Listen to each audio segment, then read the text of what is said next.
আমি আজকে আমার নিজের মানে নিজের কথা বলবো। সবসময় আমার নিজের কথা বলি। আজকে আবার একটু ব্যতিক্রমভাবে আমার নিজের কথা তুলে ধরবো। আর আপনারা সবাই জানেন আমি ঘরে বসেই ভয়েস করি, ঘরে বসেই ভয়েস ভিডিও দিই। সেজন্য আমি লাইক, কমেন্ট, শেয়ার, কমেন্ট কোনোটাই পাই না। তো যাই হোক, মানুষ আমাকে পছন্দ করে না, এই কারণে আমি নাচানাচি করতে পারি না, আমি রাস্তায় যেতে পারি না, আমি রাস্তায় যাই ভিডিও করতে পারি না, অভিনয় করতে পারি না। সেজন্য আমাকে কেউ লাইক কমেন্ট করে না। তো কিছু ভাই বোনেরা আছে, ওনারা আমার সাবস্ক্রাইব করে দিচ্ছে, তাই আমি 1000 ডানের কাছাকাছি আছি। তো তাদেরকে তো জানাই আমি হাজার সালাম। ইউটিউবের ভাই বোনদেরকে আমার অসংখ্য অসংখ্য ধন্যবাদ আমার চ্যানেলটাকে আমার সাবস্ক্রাইব করে দেওয়ার জন্য। আমি আজকে একটু আমার নিজের কথা বলবো একটু, এই কারণে আমাকে আমার ফ্যামিলি বা আমার আশেপাশের লোকজন কেন দেখতে পারে না জানেন?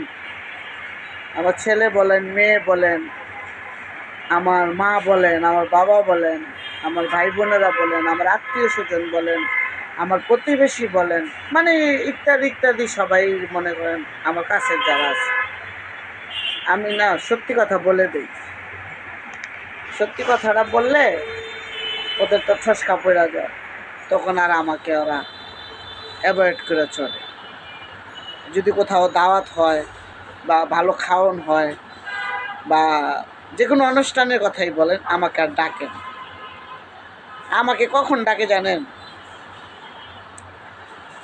তখনই ডাকে যদি কোনো সমস্যা হয়েছে বা কেউ আমার বাসায় বেড়াইতে আসবে বা কেউ আমার বাসায় থাকবে বা কোনো প্রয়োজন হয়েছে, তাহলে আমাকে খোঁজে। এছাড়া আমাকে কেউ খোঁজে না। এমনিতেই আমাকে দেখতে পারে না, আমাকে ডাকবো এটা তো আমি আশাও করি না।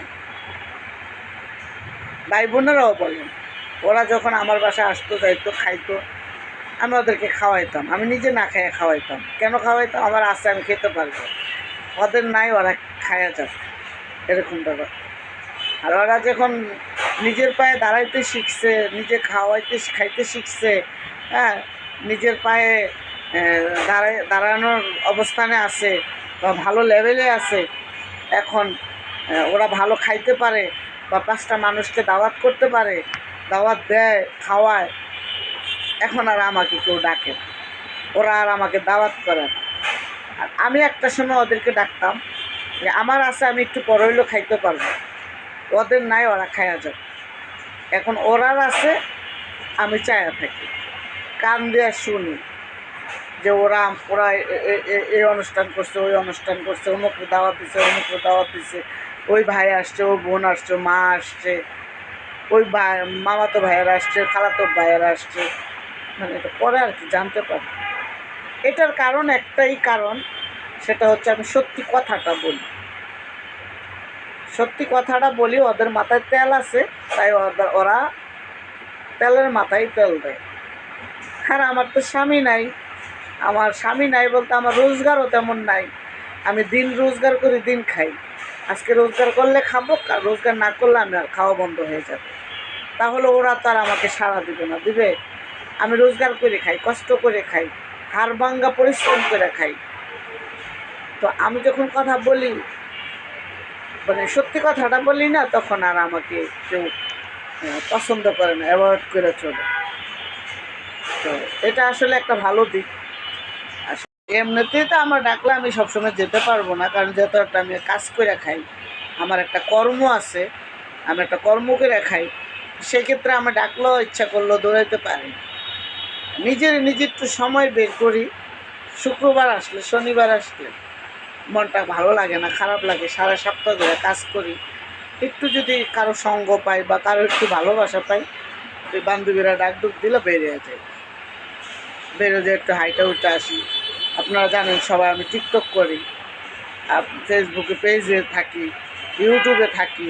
তো সবাইকে তো আমার লাইক কমেন্ট করতে হয় বা ওদেরকে সময় দিতে হয়। তা আমি আর অতটা সময় পাই না, আমার দাওয়াতও করেন, আমি চাইও না। আর না যাওয়ার কারণ, না দাওয়াত দেওয়ার কারণ ওই একটাই, সেটা হচ্ছে আপনার, আমি সত্যি কথা বলে দিই। সত্যি কথা বলাতে আমার মনে করেন ওরা দাওয়াত করে না। যেই হোক, বড় বোন বলেন, ছোট বোন বলেন, বোনেরা বলেন। আর মা তো এখন আর মা তো এখন মনে করেন বৃদ্ধ হয়ে গেছে, আর সব কিছু ওই যে ছোটো ভাইকের জন্য সবার কাছে এসে কালার। আমিও এখন দেখতে পারি না মাকে, কষ্ট লাগে। আমি স্বামী ছাড়া আমার একটু জায়গা দিলে পারত, তো দেয় নাই আমাকে। যাক, আমি সেজন্য মার জন্য দোয়া করি না, মা যেন আরও দীর্ঘজীবী হয়। যাদের মা নাই তাদের অনেক কষ্ট, যারা মা আছে তারা যেন সবাই মাকে সম্মান করে ভালোবাসে। আমার মার মতন যেন কারো মা না হয়। আমার মা যেই ব্যবহার আমাদের সাথে করছে, যে কাজ আমাদের সাথে করে গেছে, কেউ যেন না করে। তো যে কথাটা বলতে চাইছিলাম, মার কথা নাই বললাম।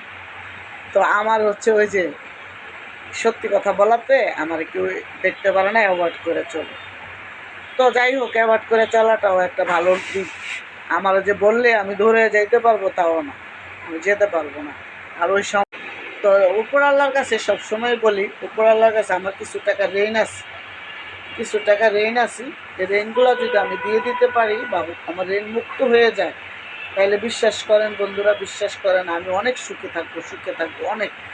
স্বামী না থাকুক, মানুষের প্যারাটা আমার থাকবে না, আমার কষ্টটা আমার থাকবে না, আমার মাথার টেনশনটা থাকবে না, আমার দুঃখ থাকবে না, আমার কষ্ট থাকবে না। আমি কাজ করলে করব, না করলে আমি এক জায়গাতে চায়া খাইতে পারবো।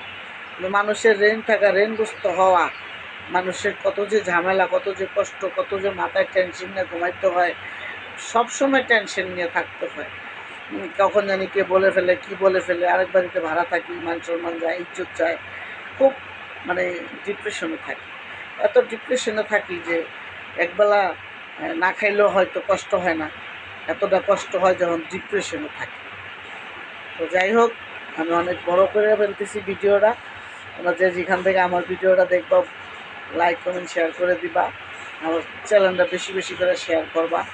আর আমার চ্যানেলটা যারা দেখছো না তারা সাবস্ক্রাইব করে দিবা, ফলো দিয়ে রাখবা। আমার দেশ ও দেশের বাইরে প্রবাসী ভাই বোনেরাদেরকে আমি বলছি, তোমরা কত মানুষকে কত টাকা পয়সাতে সাহায্য করো, কত কিছুতে সাহায্য করো, আর আমারও তো একটা চ্যানেলটা সাবস্ক্রাইব করে দিবা, দেও না বন্ধুরা। আমি তো বন্ধুরা, আমি জানি আমার ছেলেও প্রবাসে আছে। আমি সব ছেলেদেরকে বলি, সব ভাইদেরকে বলি, সব বোনদেরকে বলি যে সবাই যেন তোমরা প্রবাসের জীবনে খুব ভালোভাবে থাকতে পারো, ভালো খাইতে পারো, সুন্দরভাবে জীবন কাটাইতে পারো। তোমাদের কাছে আমার এটাই অনুরোধ। নামাজ পড়বা, আল্লাহরে ডাকবা, ওখানে বিদেশেতে কেউ নাই। তোমরা এমনভাবে থাকবা যে মানুষ চোরের অপবাদ না দেয়, কষ্টের অপবাদ না দেয়। কর্ম করে খাইও বন্ধুরা, সুস্থ থাকবা, ভালো থাকবা। যে যেখান থেকে আমার ভিডিওটা দেখবা, ফলো করে রাখবা, সাবস্ক্রাইব করবা। আজ বন্ধু